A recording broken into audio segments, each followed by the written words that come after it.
عالمی وبا کورونا کی تیسری لہر نے دنیا بھر کے لیے خطرے کی گھنٹی بجا دی ہے۔ کورونا کی تیسری لہر کے دوران بڑھتے کورونا کیسز کے پیش نظر جرمن چانسلر اینجیلا میرکل کا کہنا ہے کہ دوبارہ لاک ڈاؤن کی طرف جانا ہوگا۔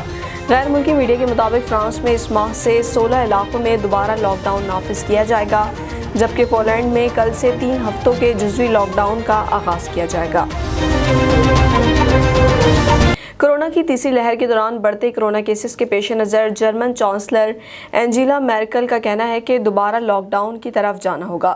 غیر ملکی میڈیا کے مطابق فرانس میں اس ماہ سے 16 علاقوں میں دوبارہ لاک ڈاؤن نافذ کیا جائے گا، جبکہ پولینڈ میں کل سے 3 ہفتوں کے جزوی لاک ڈاؤن کا آغاز کیا جائے گا۔ غیر ملکی میڈیا رپورٹس میں بتایا گیا ہے کہ برازیل میں کورونا کیسز کی صورتحال ابتر ہونے کے سبب ملک گیر لاک ڈاؤن کا مطالبہ زور پکڑنے لگا ہے۔ دوسری جانب کورونا کی تیسری لہر کے پیش نظر اسپین نے ایسٹر کی چھٹیوں میں سفری پابندیوں کا فیصلہ کر لیا ہے۔ واضح ہے کہ امریکہ میں کورونا سے بچاؤ کے لیے ویکسینیشن کا عمل جاری ہے، جبکہ برطانیہ کے وزیر اعظم بورس جانسن نے بھی ایسٹرازینیکا ویکسینیشن لگوا لی ہے۔